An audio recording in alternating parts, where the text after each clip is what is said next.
Hi, y'all. I'm Julie. I'm a trauma-informed adoptee coach and somatic healing guide. After overcoming deep abandonment wounds, I now help adult adoptees move from feeling lost and disconnected to experiencing profound self-belonging. I know what it is like to carry the weight of abandonment, to feel stuck in patterns of longing, adapting, and searching for belonging.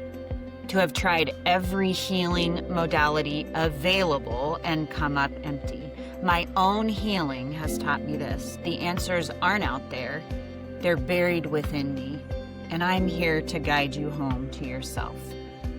The Resilience Project podcast brings voice, visibility, and validation to the parts of adoption society rarely names, but all of us feel. Through an trauma-informed somatic lens, I explore the lived experiences of the entire adoption constellation with a tender emphasis on the adoptee experience. This podcast goes beyond storytelling into soul-telling. It offers embodied insight, compassionate education, and a path towards awareness, hope, and strength. Each episode invites listeners to understand adoption more deeply, not just with the mind, but with the nervous system, and to reconnect with the truth, identity, and belonging that were always yours to come home to. Welcome.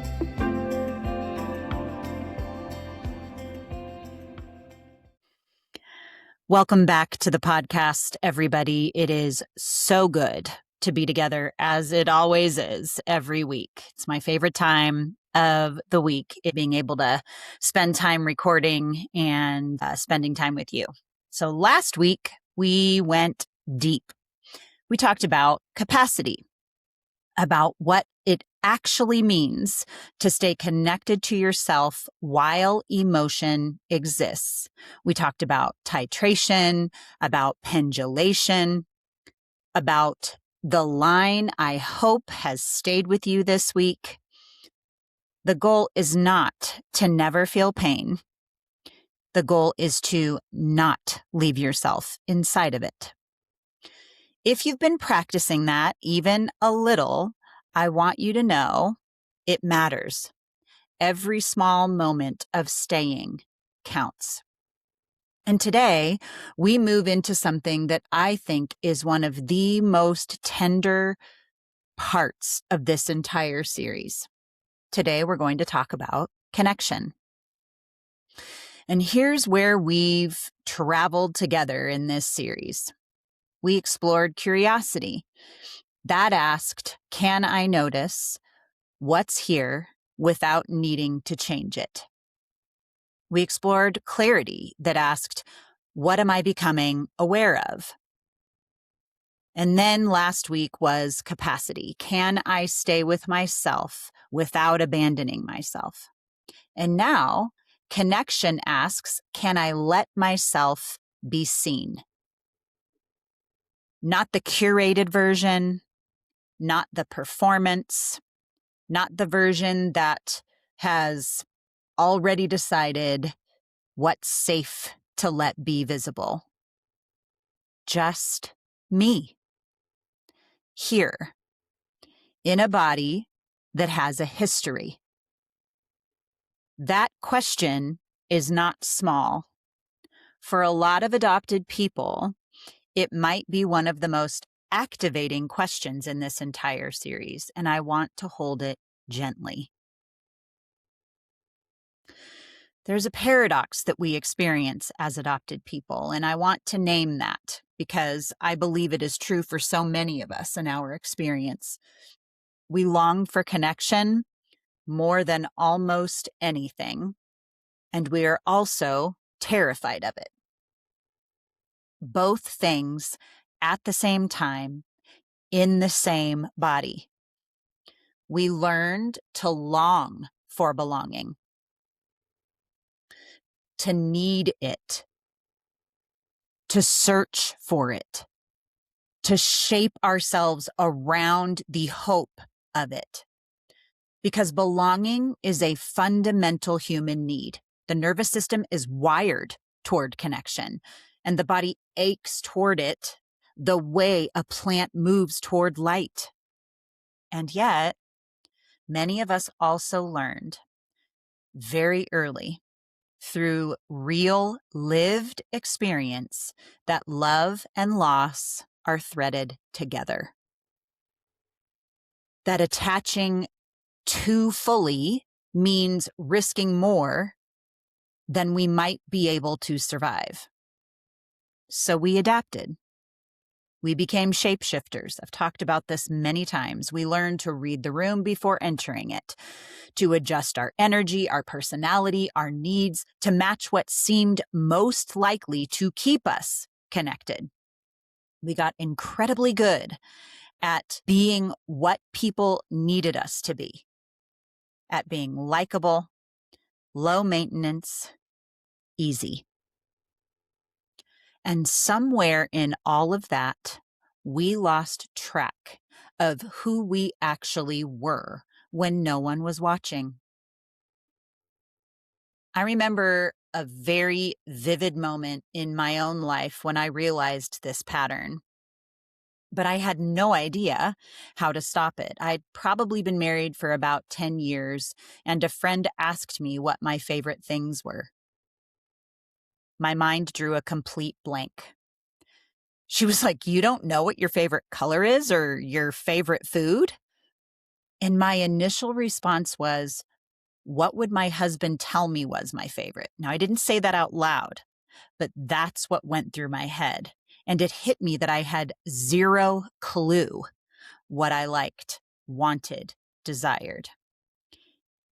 Everything that I liked, wanted, desired was what he told me I liked, wanted, and desired, because I so desperately wanted to be loved, accepted, approved of by him. That is not a character flaw. This is an intelligent nervous system response to early attachment disruption. The shape shifting kept me safe. That performance kept me connected. But it also kept me unknown.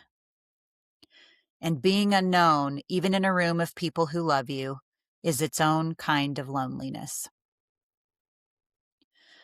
So here is where the reframe happens that I think can change everything. Connection starts internally.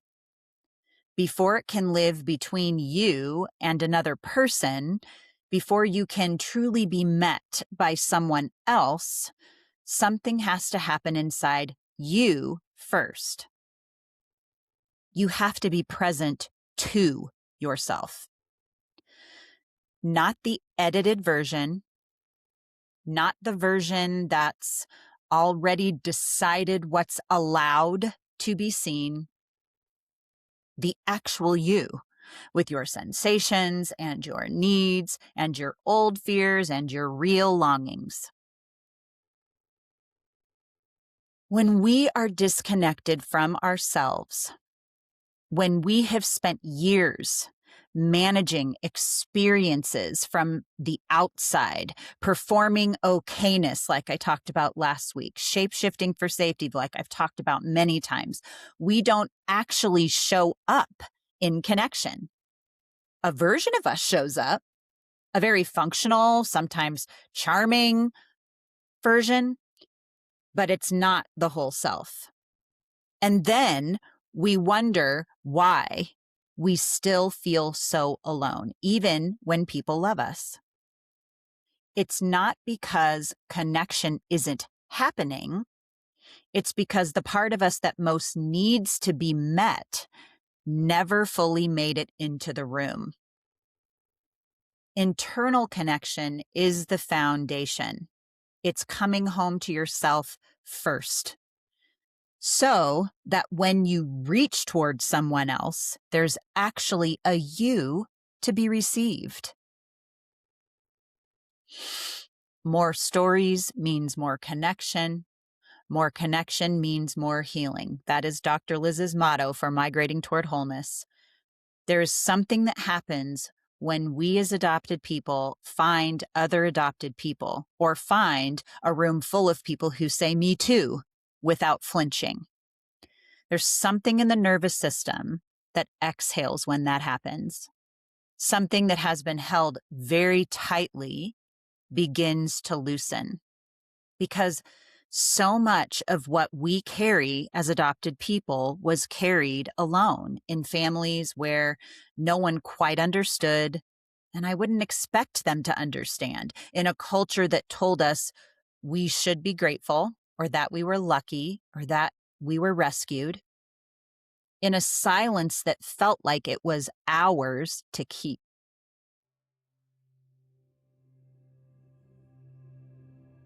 Hey, before we get back to the episode, I want to tell you about something. You know how we talk about on this podcast that healing happens relationally? I built a space for that. It is called The Refuge, and it is a monthly community membership specifically built for adult adoptees. Every month, you would get a live call with me, access to one Revolution teaching call as a guest. You also will have your own refuge portal that I'm calling Netflix for adoptees, and a community of people who actually get it, no explanation required. If you have tried a lot of things and still feel stuck, this is not more of the same. This is a trauma-informed, somatic, adoptee-specific space led by someone who has lived it. It's $47 a month or $423 for the year. You get 3 months off with the annual membership. It is open now, and I will put a link in the show notes. And connection, real connection, safe connection, the kind where you don't have to perform or minimize or explain yourself into palatability, that kind of connection begins to heal things that insight alone cannot reach. But that kind of connection requires something of us. It requires us to actually show up, to bring the real self, even a little, into the room. That is the work of connection.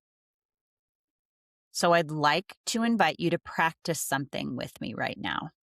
And if it feels supportive, I would like to invite you into a brief co-regulation practice. Nothing to force, nothing to perform, just a gentle experiment.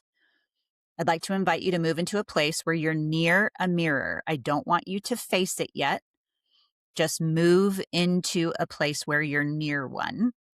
And if you need to pause to do so, go for it. If you're driving, obviously, please don't do that.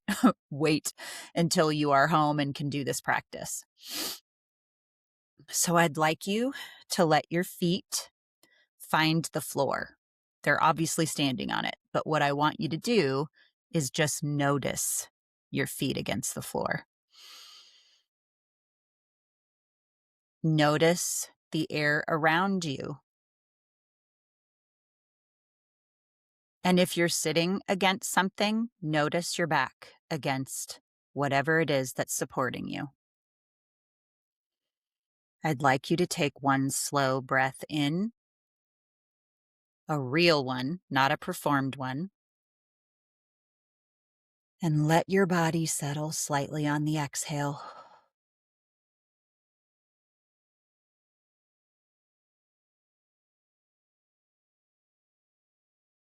Now I want to invite you to try something.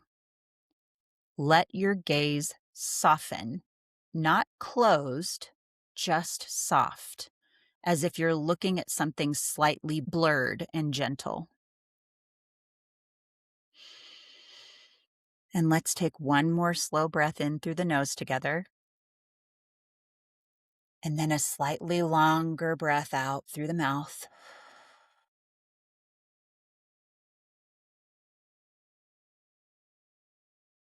Notice what happens when you don't have to scan the room for safety or work hard to stay on guard. And now, gently, without any pressure, let one hand come to rest wherever feels right. Maybe against your legs, maybe over your heart, maybe just laying in your lap. And I want to say something to you. not as a podcast host, just as one person to another. You are not too much for this moment. Whatever you're carrying, whatever version of yourself you've had to perform just to get through the week, you are not too much. Your longing isn't too much. Your grief is not too much. And your need for connection is not too much.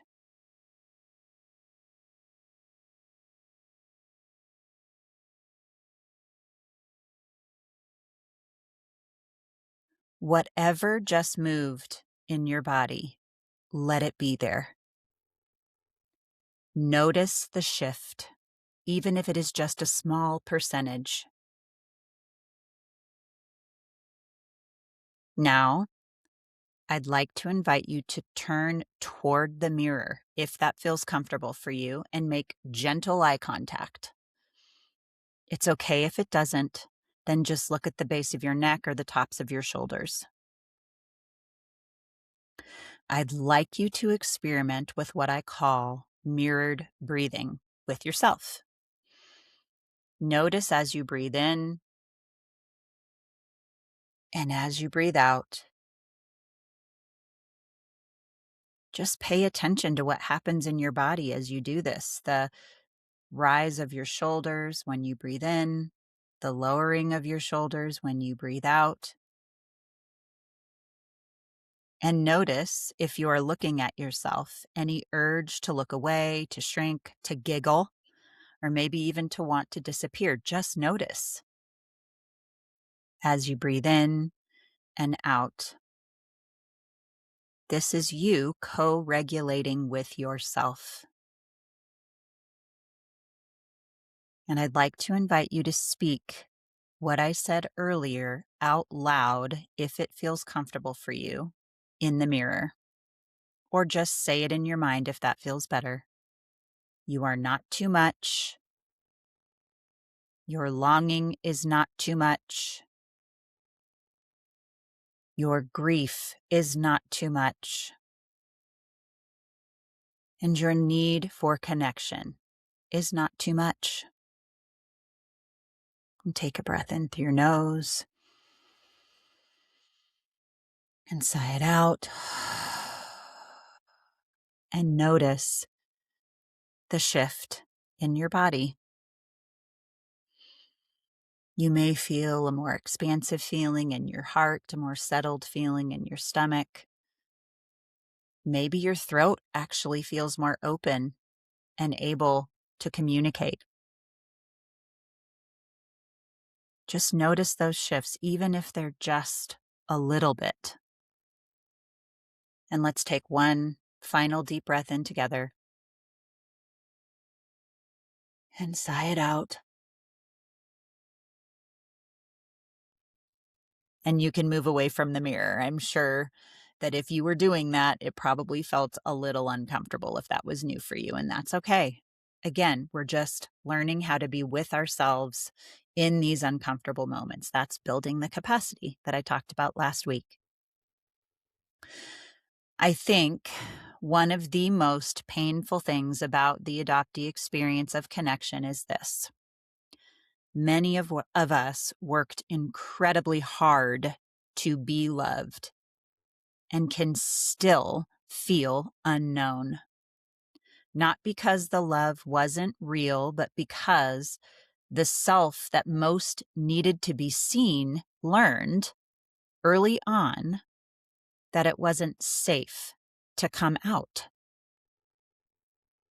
Curiosity began to show us that. Clarity named the patterns. Capacity gave us enough inner steadiness to tolerate them and allow ourselves to begin to be seen. And connection, this condition, this practice, is where we begin to extend that. First inward, and then slowly outward. You don't have to be fully healed to be in connection with yourself. You do not have to have your whole story figured out. You just have to be willing to bring a little more of yourself into the room. That is enough. You are enough. And that is actually everything. Thank you so much for being with me today. I'm so glad that you took the time to spend here with me today. Next week, we arrive at the fifth and final condition in the series, consistency. And I want to offer you a preview because I think consistency is where a lot of healing intentions quietly fall apart, and where this series becomes something you can actually live. Consistency isn't about doing more. It isn't about grand commitments made in emotional openness. It's about small, repeated, ordinary moments of returning to yourself. As always, if something came up for you in this episode, a question, a reaction, something that landed, you can DM me on any of the socials, or you can schedule a conversation with me. The link is in the show notes. I'd love to connect with you and hear where you are and how I can support you. And if this podcast has meant something to you, a 5-star review or a few words in a written review go such a long way in helping this work reach more people, more adoptees and those who love them, and more people who need to hear that they are not alone in this. Because you are not. You are never alone in this. And I'll see you next week. Peace.